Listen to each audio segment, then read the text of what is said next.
Hey guys, it's Sarah from the Dainty Pear, and today I thought it would be kind of fun. I mean, is this really ever fun to talk about this? I don't know.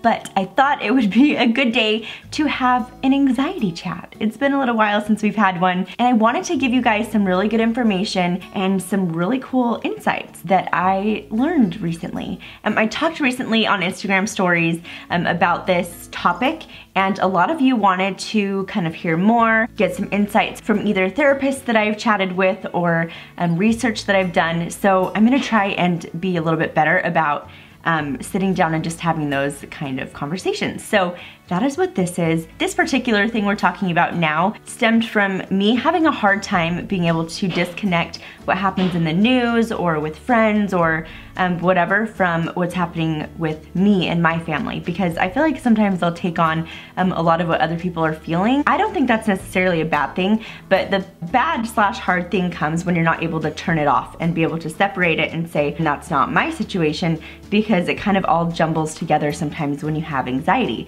So this was a really cool conversation that I had with my friend who's a therapist, and so I wanted to share it with you guys. Something that she said is really helpful is just being grounded and present in the here and now. And I have another anxiety video where I talked about that, and I had kind of just come up with that on my own. Like, we all know that. That's obviously something that will take us out of anxiety, is being focused on what's happening right now.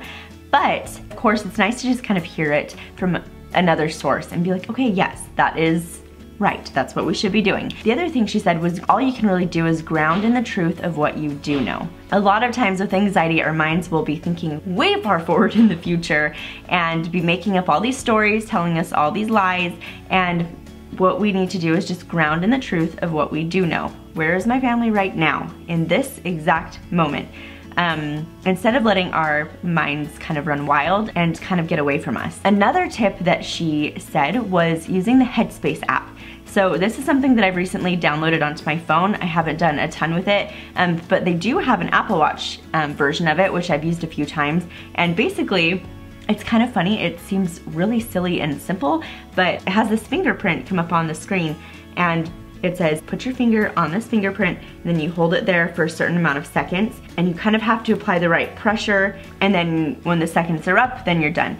But I think basically the point of it is to bring your focus to your finger, to what's happening. They call it an SOS. So if you are feeling really anxious, really panicked, and just need something, that's kind of a cool little thing. So if you didn't know about the Apple Watch version, if you didn't know about the app from the App Store, it's called Headspace. I'll leave a link to it down in the description box to that too, but those are some really great tools to have in your toolbox. Another great thing and a great way to not let our thoughts run off with us is picturing just kind of putting an anchor on them and not spending time in those thoughts. So I hope this makes sense. I'm not really the best at explaining things, but sometimes when you have anxiety, it feels like you have to play all these things out and you just run through this entire scenario start to finish. That's something really common. That's something I do. That's something I know I have friends that do, other people do. So it's a common thing. And something really great that she said was you can have that, but just anchor that, put it away, and don't spend time there.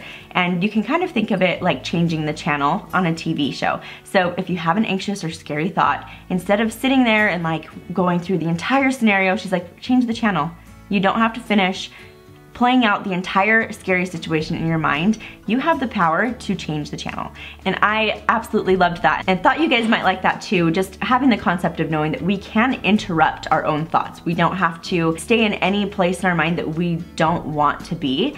We have a lot more control than we actually think we do. So I thought that was really great. I think the way that she put it was you don't have to see the whole movie, you can press pause. And you can walk away at any point. You don't have to finish the entire movie. So another way, instead of pressing pause, is to do what I was just talking about, which is changing the channel. And that would be, the term she used is healthy obsessed, with like decorating your house. Hop on Pinterest and look for ideas for something that you're interested in. Surround yourself with positive things, with positive thoughts, with things that excite you and make you happy instead of things that cause anxiety. If I have two choices and I can choose to think this one thought and get down way deep into the rabbit hole to the point where I'm having physical symptoms because I've stressed myself out so much thinking about this negative thing, or using the power that I have to switch to this other thing, which has the complete opposite effect. Instead of stressing you out, bringing you down, brings you up, gets you excited, gets you looking towards the next thing instead of causing all of this internal strife and anxiety. Another thing that she said, which I really, really love about her, is that she is a woman of faith, and it's just fun to see her incorporate those things into the therapy with her clients. So she was saying that when we surround ourselves with positive things, the harder it is for evil stuff to take over your mind. We know that Satan, devil, adversary, whatever you want to call it, does not want us to be happy. He will do whatever is in his power to bring us down,